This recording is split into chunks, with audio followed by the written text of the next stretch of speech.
Hi అండి, అందరికీ నమస్తే. Welcome to our channel Sunitha గారి సందీప్ క్రియేటర్స్. భావనా శక్తిలో భాగంగా ఈరోజు శాంతి, పీస్ గురించి తెలుసుకుందాము.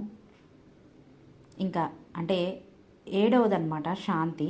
దీని గురించి ఎంత చక్కగా వివరించారో తెలుసుకుందాం. ఇక ఏడవది శాంతి, పీస్. నిజానికి ప్రతి మానవుడు తనలోని మరి ప్రపంచంలోనూ శాంతి కోసమే పరితపిస్తున్నాడు. మరి ఇది చాలా అద్భుతమైన భావన. ఈ భావనతో ఉంటే బీపీ, షుగర్ లాంటివి అనారోగ్యాలు మన దరికి చేరవు. శాంతత, ప్రశాంతత ప్రతి మానవ మనసుకు అత్యంత ఆవశ్యకము. మానసిక ప్రశాంతత కోసమే మానవుడు ఆధ్యాత్మిక రంగ ప్రవేశం చేసేది. మన మనసు ప్రశాంతంగా ఉంటే మన శరీరాల్లో ఏ రోగం వస్తుంది చెప్పండి మిత్రులారా. మానసిక అశాంతి సకల రోగాలకు మూలం. ఇది ఎలాగో చూద్దాం. శరీరం అంటే బాడీ. శరీరం అనే వాహనాన్ని నడిపే వాహకుడు ఎవరు? మనస్సు, మైండ్.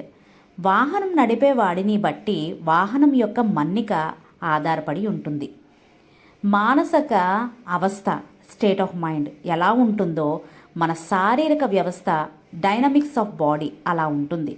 దీన్నే సైకోసొమాటిజం అంటారు. సైకో అంటే మనస్సు, మైండ్. మరి సొమాటా అంటే శరీరము, బాడీ. మనసు ఎలా ఉంటే శరీరం అలా ఉంటుంది. మనసు అశాంతితో అల్లకల్లోలంగా ఉంటే ఇక శరీరం పరిస్థితి ఏమవుతుంది? అలాగే అస్తవ్యవస్థమైన సర్వ రోగాల పాలవుతుంది. ఇదే విషయాన్ని బ్రహ్మర్షి పత్రిజీ వారి మాటల్లో చర్చించుకుందాం. పితామహ బ్రహ్మర్షి ఏం చెప్పారంటే, the physical body is the natural shadow of the mind. In this totally everything is psychosomatic. Our whole life is a literal expression of psychosomatism. The psycho creates the soma. If we take care of the psycho, have taken care of the soma. అంటే భౌతిక శరీరం మనసు యొక్క సహజమైన నీడ లాంటిది. భౌతిక శరీరానికి సంబంధించిన ప్రతి విషయం మానసిక గర్భంలోంచి ఉద్భవించినదే. మన జీవితం అంతా ఈ సైకోసమాటిజం యొక్క వ్యక్తీకరణ మాత్రమే. మనస్సే శరీరాన్ని సృష్టిస్తుంది. మనస్సు గురించి మనం జాగ్రత్తలు తీసుకుంటే మనం మన శరీరాల గురించి జాగ్రత్తలు తీసుకున్నట్టే. ప్రపంచ ప్రఖ్యాత హీలర్, ఆధ్యాత్మిక శాస్త్రవేత్త, మరి హే హౌస్ సంస్థ వ్యవస్థాపకురాలు లూయిస్ హెల్హే ఇదే విషయాన్ని హీల్ యువర్ బాడీలో సవివరంగా వివరించారు. మన శరీరాల్లోని ప్రతి అనారోగ్యము మన సొంత ఆలోచన విధానాల నుండే పుట్టుకొస్తున్నది అని చెప్పేసి, అంటే మన ఆలోచన విధానాల నుంచి మన శరీరంలో ప్రతి అనారోగ్యం మన సొంత ఆలోచన ద్వారానే వస్తుందని లూయిస్ హెల్హే గారు మనకి తన యొక్క పుస్తకం, అద్భుతమైన పుస్తకం లో అంటే హే హౌస్ అనే సంస్థాపురాలు తన పుస్తకంలో మనకి ప్రచురించి ఇవ్వడం జరిగింది, హీల్ యువర్ బాడీ అనే పుస్తకంలోంచి. ఎందుకంటే ఆలోచనలే సర్వమునకు మూలం. ఆలోచనలోంచే భావం పుట్టుకొస్తుంది. మన భావాలకు మన శరీరంలో ప్రతి కణము ప్రతిస్పందిస్తుంది. మరి నెగిటివ్ ఆలోచన విధానాల వల్ల మన కణాలు శక్తిని కోల్పోతాయి. పాజిటివ్గా ఆలోచిస్తే మన శరీర కణాలు శక్తిని గ్రహిస్తాయి. చాలా కాలం యొక్క నెగిటివ్ ఆలోచన విధానాల యొక్క ఫలితమే ఒకానొక రోగము. ఒక జీవితకాలపు నెగిటివ్ థింకింగ్ యొక్క ఫలితమే ముసలితనము, మరి మరణం. ఇదివరకే మనం చెప్పుకున్నట్లుగా చితా దహతి నిర్జీవ, చింతా దహతి పావక. చిత అంటే శవాన్ని కాల్చే కట్టెలు, అవి చచ్చిన శరీరాన్ని కాల్చితే చింత అనేది బ్రతికిన శరీరాన్ని కాల్చేస్తుంది. అంటే చింత బ్రతికున్నా కూడా ఏమవుతుంది? చనిపోయిన అంటే అంత బాధతో ఉంటే ఏంటండి, మరి ఆ చింత అనేది బ్రతికిన శరీరాన్ని కాల్చేస్తుంది. ఎంత చక్కగా సైకోసోమాటిజం గురించి చెప్పారో ఇందులో. కావున మనశ్శాంతి, మానసిక ప్రశాంతత చాలా ముఖ్యం. మానసిక ప్రశాంతతే శారీరక ఆరోగ్యము. మన శరీరము చక్కగా ఆరోగ్యంగా ఉండవలనచో మన మనస్సు చాలా ప్రశాంతంగా, నిర్ణయాత్మకంగా, నిర్మాణాత్మకంగా ఉండాలి. మానసిక అశాంతి శారీరక రోగము. Mental disturbance is equal to physical ill health. మానసిక ప్రశాంతత ఈజ్ ఈక్వల్ టు శారీరక ఆరోగ్యము. Mental peace is equal to physical health. అంటే ఇక్కడ అశాంతిగా ఉంటే శారీరక రోగము, ప్రశాంతంగా ఉంటే శారీరక ఆరోగ్యము.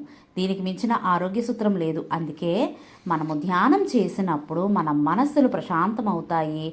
మన మనసులు ప్రశాంతం అవగానే రోగాలు నయమై ఆరోగ్యం ప్రాప్తించడం మొదలవుతుంది. ధ్యానం మానసిక ప్రశాంతత ఈజ్ ఈక్వల్ టు సంపూర్ణ ఆరోగ్యం. Meditation mental peace complete health. కావున మిత్రులారా, శాంతత ప్రశాంతతో ఉండటం చాలా అద్భుతమైన భావన. కావున మనసుని శాంతంగా ప్రశాంతంగా ఉంచండి. అందుకు ధ్యానం చెయ్యండి. నేను శాంతంగా ప్రశాంతంగా ఉన్నాను అని పదే పదే మనసులో ఉచ్చరించుకోండి. అలా ఉచ్చరించుకునేటప్పుడు మీ మనసంతా ప్రశాంత భావనతో నిండిపోవాలి. యద్భావం తద్భవతి. మన మనసు ప్రశాంతంగా ఉంటే శరీరం ప్రశాంతంగా ఉంటుంది. ఆ యొక్క శాంతియుతమైన మనలోంచి అంటే మనసులోంచి బయలుదేరే ఆలోచనలు శాంతియుతంగా ఉంటాయి. ఆ యొక్క శాంతియుతమైన ఆలోచనలు శాంతిమయమైన భావనలని సృష్టిస్తాయి. ఆ శాంతిమయమైన భావనలే మన సొంత జీవితాల్లోంచి అనుభవాల్ని శాంతియుతం గావిస్తాయి. జీవితం అంతా ప్రశాంతంగా మారిపోతుంది. ఇక మానవుడికి ఏమి కావాలి చెప్పండి? అందరూ ప్రపంచ శాంతి ప్రపంచ శాంతి ప్రపంచ శాంతి అని నినాదాలు చేస్తూ ఇంకా అశాంతిని సృష్టిస్తూ ఉంటారు. ఎక్కడి నుంచి వస్తుంది ప్రపంచ శాంతి? ప్రపంచ శాంతి కావాలంటే మొదట మన సొంత మనసుల్లో శాంతి రావాలి. ప్రపంచంలోని వ్యక్తులు అందరూ కలిసే కదా ప్రపంచం. అంటే ప్రతి వ్యక్తి ప్రశాంతంగా ఉండే ప్రపంచం శాంతంగా ఉన్నట్లే. మొదట ఒక వ్యక్తి యొక్క ప్రశాంతత తర్వాత కుటుంబ శాంతి, తర్వాత సామాజిక శాంతి, దాని తర్వాత ఒక దేశం యొక్క శాంతి, ఆ తర్వాత ప్రపంచం శాంతి. కనుక మొదట మనం అంతరంగంలోంచి శాంతి మొదలవ్వాలి. అందుకే మనం ధ్యానం చేయాలి. ఈనాడు ప్రపంచంలోని అశాంతికి కారణం ఎవరనుకున్నారు? మనమే. మన అందరి మనసుల్లోంచి బయలుదేరే అశాంతియుతమైన హింసాత్మకమైన ప్రాణభీతిమయమైన భయపూరితమైన ఆలోచనలన్నీ ఎక్కడ వెళ్తున్నాయి అనుకుంటున్నారు? ఒక ఆలోచన అన్నది తిరిగి రాని బాణం లాంటిది. ప్రతి ఆలోచన ఒక శక్తి. ఆ శక్తి అంతా ఏమవుతున్నది? ఈ భూమండలంలోనే, మన దేశాల్లోనే, మన సొంత జీవితాల్లోనే వైపరీత్యాలను సృష్టిస్తున్నాయి. ప్రకృతి వైపరీత్యాలు, హత్యలు, మానభంగాలు, అన్యాయాలు, కుట్రలు, కుతంత్రాలు, యాక్సిడెంట్లు, ప్రయాణ వాహనాలు పేలిపోవడాలు ఎలా సంభవిస్తున్నాయి అనుకుంటున్నారు? మన అందరి ఆలోచన యొక్క సమిష్టి శక్తిలోంచే మనమే అవన్నిటినీ సృష్టిస్తున్నాము. మనలోని హింసాత్మకమైన ఆలోచనలన్నీ నక్సలైట్లను, టెర్రరిస్టులను, హింసాత్మక వాదులను మరింత పోషిస్తున్నాము.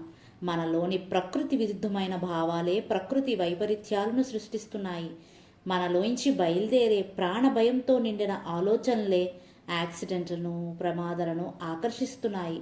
ఈ క్షణమే ప్రపంచంలోని ప్రతి వ్యక్తి నిజంగా తమ హృదయంలో ప్రపంచ శాంతి కావాలని ఏకకాలంలో అనుకుంటే ప్రపంచ శాంతి వచ్చేసినట్లే. కానీ మనము నిజంగా ప్రపంచ శాంతి రావాలని కోరుకోం. పైకి మాట్లాడతాం, దాని గురించి రాస్తాం, చర్చిస్తాం, ఆలోచిస్తాం. కానీ గుర్తుంచుకోండి, మన దృష్టి ఎక్కడ ఉంటుందో అక్కడే మన సృష్టి ఉంటుంది. Where our focus is there our creation is. దీన్నే కదా వీరబ్రహ్మేంద్ర స్వామి దృష్టి అందు సర్వ సృష్టి పుష్టమగును అన్నది. మన మాట, చేష్ట, ఆలోచన, భావన అంతా ప్రపంచంలోని అశాంతి గురించే, జరిగే ఘోరాల గురించే, ప్రకృతి వైపరీత్యాల గురించే ఉంటే మరి ప్రపంచ శాంతి ఎక్కడి నుంచి వస్తుంది? వాటినే టీవీల్లో, న్యూస్ ఛానల్స్లో, రేడియోల్లో, ఇంటర్నెట్లో, న్యూస్ పేపర్లో ఫోకస్ చేస్తారు. మనమందరం వాటిని చూస్తాం, మరి చదువుతాము. అప్పుడు మనము ఏం చేస్తున్నాం అనుకున్నారు? వాటి గురించి ఇంకా ఎక్కువగా ఆలోచించి, మాట్లాడి, రాసి ఆ భావాల్ని మనమందరము తిరిగి మన నుంచి ఉదారం చేస్తున్నాము. మరి ప్రపంచవ్యాప్తంగా అందరూ ఇలాగే చేస్తున్నారు. మరి ప్రపంచమంతా హింస, అశాంతి, ప్రకృతి వైపరీత్యాలు, ప్రాణాపాయాలు, మారణ హోమాలు జరగకుండా ఎలా ఉంటాయి చెప్పండి? ఒక వ్యక్తి యొక్క దృష్టి ఎక్కడ ఉంటుందో అక్కడ అతడి సృష్టి ఉంటుంది. ఒక సమూహం లేదా కొందరి దృష్టి ఎక్కడ ఉంటుందో వారి సృష్టి అక్కడ ఉంటుంది. మరి ప్రపంచవ్యాప్తంగా ప్రజలందరి దృష్టి ఎక్కడ ఉంటుందో ప్రాపంచిక సృష్టి కూడా అక్కడే ఉంటుంది. ఒక వ్యక్తి యొక్క ఆలోచన శక్తి ఎంత శక్తిమైందో మనసుకు తెలుసు. మరి ప్రపంచంలో ప్రజలందరూ ఒకే అంశం గురించి తమ దృష్టి పెడితే మరి సృష్టి అదే విషయం గురించి ఉంటుంది. అందుకే ఇన్ని హింసలు, హత్యలు, అత్యాచారాలు, ప్రకృతి వైపరీత్యాలు, ప్రాణాపాయాలు, మరి మారణ హోమాలు. కావున వాటిపై నుండి మీ దృష్టిని విరమించుకోండి. ప్రపంచ శాంతిపై దృష్టి పెట్టండి. మొదటగా మానసిక ప్రశాంతతపై దృష్టి పెట్టండి. నేనొక్కడిని ఏం చేయగలను అనుకుంటున్నారా? అలా అనుకుంటే చాలా పొరపాటు. ఒక పరిపూర్ణ శాంతిమయుడైన వ్యక్తి లక్షల మంది అశాంతియుతమైన వ్యక్తుల్ని ఈ భూమండలంపై సమతుల్యపరచగలడు. ఈనాడు భూమండలం అంతరించిపోకుండా హాయిగా ఊపిరి పీల్చుకుంటుందంటే భూమిపై ఉన్న 1,44,000 మంది మహాత్ముల యొక్క పరిపూర్ణ శాంతిమయమైన చైతన్యం వలనే. వారందరూ తమ ఉనికి మాత్రమున భూమండలాన్ని బ్యాలెన్స్ చేస్తున్నారు. వారి శాంతియుతమైన ఆలోచన వలన, మాటల వలన, చేష్టల వలన, భావాల వలన ప్రపంచ అశాంతిని ఒక పక్క సమతుల్యపరుచుతూ ప్రపంచ శాంతి వైపు మానవ జాతిని మరల్చుతున్నారు. ఆ గ్రాండ్ మాస్టర్లకు మనం కృతజ్ఞతలు చెప్పుకుందాం. కావున మనశ్శాంతి కావాలంటే నేను శాంతిమయంగా ఉన్నానని భావించండి. మీ యొక్క సమస్యలపైన సృష్టి పెట్టండి. మీ యొక్క సమస్యలపైన సృష్టి పెట్టకండి. మీ సమస్యలపైన దృష్టి పెడితే అవి ఇంకా పెరిగి మీ మానసిక అశాంతిని అధికం చేస్తాయి. ప్రపంచ శాంతిలో మీ యొక్క పాత్ర అమోఘమైనదిగా గుర్తించండి. మీరు శాంతిమయులైతే మీ చుట్టూ శాంతి తెలుస్తుంది. ఈ శాంతి ప్రకంపనాలు ప్రపంచమంతా వీస్తున్నాయన్న స్పృహతో ఉండండి. ప్రపంచ శాంతిపై దృష్టి పెట్టండి. మారణ హోమాలపైన, అరాచకాలపైన, ధర్నాలు, తిరుగుబాటు, చేష్టలు వదిలిపెట్టండి. అలా చేయటం వల్ల మీరు తిరిగి వాటిపైన దృష్టి పెట్టి వాటిని పెంచుతున్నారు. మీరు నిజంగా శాంతి కాముకులైతే ప్రపంచంలోని మనసులన్నీ శాంతిమయంగా ఉండుగాక అని భావించండి. ప్రపంచంలోని వ్యక్తులందరి జీవితాలు చాలా ప్రశాంతంగా ఉన్నాయని భావించండి. ప్రపంచంలోని జీవులన్నీ సుఖశాంతులతో ఉన్నాయని భావించండి. సర్వేజన సుఖనో భవంతు. టీవీల్లో హింసాత్మకమైన సీరియల్స్, ప్రోగ్రామ్స్ చూడడం మానండి. హింసాయుతమైన సినిమాలు చూడడం మానండి. న్యూస్ పేపర్లో లాంటి న్యూస్ చదవకండి. రేడియోల్లో లాంటి ప్రోగ్రామ్స్ను వినకండి. ఎందుకంటే అలాంటి వాటిని చూస్తున్నప్పుడు, చదువుతున్నప్పుడు మీరు భావాలతోనే ఉంటారు. సృష్టి మీరు ఏం భావిస్తే దాన్నే తదాస్తు అట్లే అగుగాక అంటున్నది. అందుకే ఈనాడు ప్రపంచమంతా భయపూరితం, విధ్వంస సమయం, అల్లకల్లోలమ్మై అంతటా అశాంతితో ఉంటుంది. మీరందరూ ఆ ప్రోగ్రామ్స్, సినిమాలు చూడకపోతే, న్యూస్ పేపర్లలో వాటిని చదవకపోతే అలాంటి వాటిని మీడియా మీకు అందివ్వదు. వాళ్ళ తప్పు కొంతే. మీరంతా అలాంటి వాటినే బాగా చూసి వాటినే ఇంకా ఇంకా అడుగుతున్నారు. Ask and it is given. అడుగుడి ఇవ్వబడుతుంది. కావుననే మీడియా ఇంకా అలాంటి వాటిని ఎక్కువగా మీకు అందిస్తున్నది. మనం నిత్యం క్రైమ్ స్టోరీ, నేరాలు, ఘోరాలు లాంటి వాటిని చూస్తాం. ఆ భయ ప్రకంపనలన్నీ మన హృదయాల్లోంచి విడుదల చేస్తాం. మన పిల్లలకు అవే చూపిస్తాం. మరి పిల్లల చైతన్యం నిష్కల్మషంగా ఉంటుంది. వారిలోనికి ఈ హింసాత్మకమైన అరాచకపూరితమైన అశాంతియుతమైన బీజాలు నాటబడతాయి. అవే పెరిగి పెద్దయ్యి వృక్షాలుగా మారుతాయి. వారికి ఏం చూస్తే లేదా చుట్టూ ఉన్న పెద్దలు ఏం చేస్తే అవన్నీ కావాలి.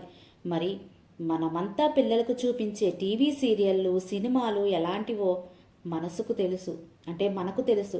మళ్ళీ పిల్లలు చెడిపోతున్నారని మనమే చింతిస్తాము. తమాషా అనుకున్నారా? పిల్లల పెంపకం అంటే కని వదిలిపెట్టేస్తే వారే పెరిగిపోతారనుకుంటున్నారు. మరి మనమంతా ఇలా చేస్తే వాళ్ళు పెద్దయిన తర్వాత తన ప్రేమించని అమ్మాయిని పైన యాసిడ్ పోస్తాడు. తనను కాదన్న అమ్మాయిని చెరబడతాడు. కొట్టడం నేర్చుకుంటాడు. తల్లిదండ్రుల్ని, పెద్దలను, టీచర్లను చులకనగా చూడడం నేర్చుకుంటాడు. తల్లిదండ్రులు మరి బిడ్డల బంధం ఎంత పవిత్రమైనది, టీచర్ మరి స్టూడెంట్ల బంధం ఎంత మహోన్నతమైనది. మరి ఈనాడు వచ్చే సినిమాల్లో తల్లిదండ్రులు అంటే నసపెట్టేవారుగా, టీచర్ అంటే 30-40 మంది ముందు ఉండే జోకర్గా చిత్రీకరిస్తున్నారు. మరి పిల్లలు ఆ సినిమాలను, ప్రోగ్రామ్స్ను చూస్తున్నారు. వారి తల్లిదండ్రులను, పెద్దలను, గురువును ఎలా గౌరవిస్తారు? ఆ సినిమాలను, సీరియల్స్ను తీసేవారు ఈ స్పృహలో లేనివారు సినిమాలను, సీరియల్స్ను ఉన్నతంగా ఎలా తీయగలరు? కాబట్టి మీడియా అన్నది చాలా శక్తివంతమైనది. ఇకనైనా డైరెక్టర్లు, నిర్మాతలు మారుగాక. ఇకనైనా న్యూస్ ఛానల్స్లో వార్తలు వ్రాసే జర్నలిస్టులు తాము రాసే రాతలు మార్చుకోగాక. ప్రపంచ శాంతి అనేది ప్రపంచంలోని ప్రతి వ్యక్తి యొక్క బాధ్యత. మొదట మనం మారాలి, మీడియా మారాలి, ప్రపంచంలోని వ్యక్తులు అందరూ శాంతియుతంగా మారాలి మిత్రులారా. అప్పుడే భూతల స్వర్గం సాధ్యమవుతుంది. ఈ భూమియే ఒక దివిసీమగా మారిపోతుంది. ఇంకా నేటి ప్రపంచ అశాంతికి ఇంకొక ప్రధాన కారణం ఉన్నది. ఒక మనిషి తమ తోటి ప్రాణులను హింసించడము. మానవుడు ఈ భూమండలంలో ఒక ఉన్నతమైన జాతికి చెందినవాడు. తాను పరిరక్షించవలసిన జంతువులను, మొక్కలను హింసిస్తున్నాడు. తాను పరిరక్షించవలసిన జీవరాశులను తానే తినేస్తున్నాడు. ఇదెక్కడి అరాచకం? మనిషిని చంపితేనే హత్య, మరి మిగతా జీవరాశులను చంపితే హత్య కాదా? మానవుడి యొక్క గోడును వినిపించుకోవడానికి పోలీస్ స్టేషన్లు, కోర్టులు ఉన్నాయి. వాటి గోడు ఎవరు వినిపించుకుంటారు? వాటికి ఎవరు లేననుకున్నారా? భగవత్తత్వము ఊరుకుంటుందా? ప్రకృతి నియమాలు వదిలిపెడతాయా మానవజాతిని? ప్రకృతికి మనము ఏది ఇస్తే అదే మనకు తిరిగి ఎన్నో రెట్లు వస్తుంది. What you give out you get back multiple. ఇది ఒకానొక ప్రకృతి నియమం. మరి మనము హింసనిస్తే మనకు ఏమి వస్తుంది అనుకుంటున్నారు? హింసించేవాడు హింసింపబడతాడు, రక్షించేవాడు రక్షింపబడతాడు. అహింసో పరమో ధర్మ.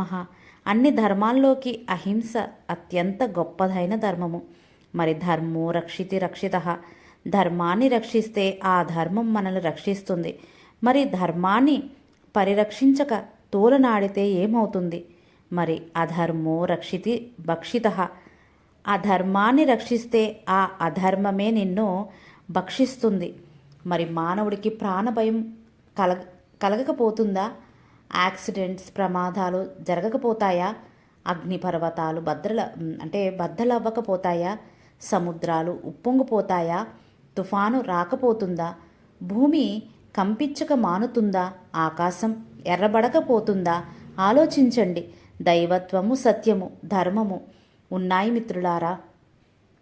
వాటిని మనం పాటించాలి. మానవుడు పంచభూతాల్ని కూడా వదిలిపెట్టలేదు. వాటిని కలుషితం చేసి సర్వనాశనం చేసేశాడు. జంతుజాలాలను, వృక్షజాతిని హింసిస్తున్నాడు. పైగా తమ సొంత జీవితాల్లో ప్రపంచంలోనూ అశాంతిగా ఉంటే, హింసాత్మకంగా ఉంటే వాపోతున్నాడు. ఇక శరీరంలో రోగం రాకమానుతుందా? జీవితం అతలాకుతలం కాకపోతుందా? కావున మిత్రులారా, ఇకనైనా ప్రకృతి నియమాలను తెలుసుకోండి. ప్రపంచ శాంతిపై దృష్టి పెట్టండి. అహింస, నాన్ వైలెన్స్ను పోషించండి.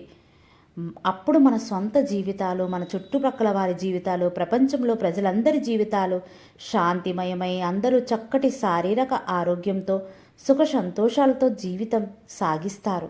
మనం కంపెనీ కొరకు చక్కగా పనిచేస్తే మనకు అన్ని వసతులు, బోనస్లు, ప్రమోషన్లు వస్తాయి. అలాగే మన పని చేయక ఇతరులు పనుల్ని చెడగొట్టి కంపెనీని నాశనం చేస్తే యజమాని మనల్ని ఉద్యోగంలో ఉండిస్తాడా? ఉద్యోగంలోంచి తొలగిస్తాడు. ఇక్కడ భూమి ఆ కంపెనీ మిత్రులారా. మనం ఉన్నతికి, పరుల ఉన్నతికి, తోటి ప్రాణుల ఉన్నతికి, భూమి ఉన్నతికి పాటు పడితేనే భూమి మనల్ని ఉంచుకుంటుంది. లేకపోతే మనల్ని భూమి నుంచి తొలగిస్తుంది. కావున భూ ప్రక్షాళన మన బాధ్యత. భూ ప్రక్షాళన జరగాలంటే ప్రతి మనిషి ధ్యాన స్థితిలోనూ, ప్రేమతోనూ, ఆనంద స్థితిలోనూ ఉండాలి. మరి చూసారు కదండి, శాంతి, పీస్. ఫస్ట్ మన లోపల నుంచి మనము ప్రతి భావన, మనం ప్రతిదీ కూడా మనం శాంతియుతంగా మనం భావిస్తే గనక ముందు మన భావన, తర్వాత మన ఇంట్లో, తర్వాత మన చుట్టుపక్కల, తర్వాత మన ఊరు, మన మనం ఉండే గ్రామం, ఇలాగ ప్రతీది చేసుకుంటూ చేసుకుంటూ దేశం, దేశం నుంచి ప్రపంచం వరకు మన యొక్క భావనలు మారాలి అని చాలా అద్భుతంగా చెప్తున్నారు. థ్యాంక్ యూ అండి. Thank you for watching. Thank you so much.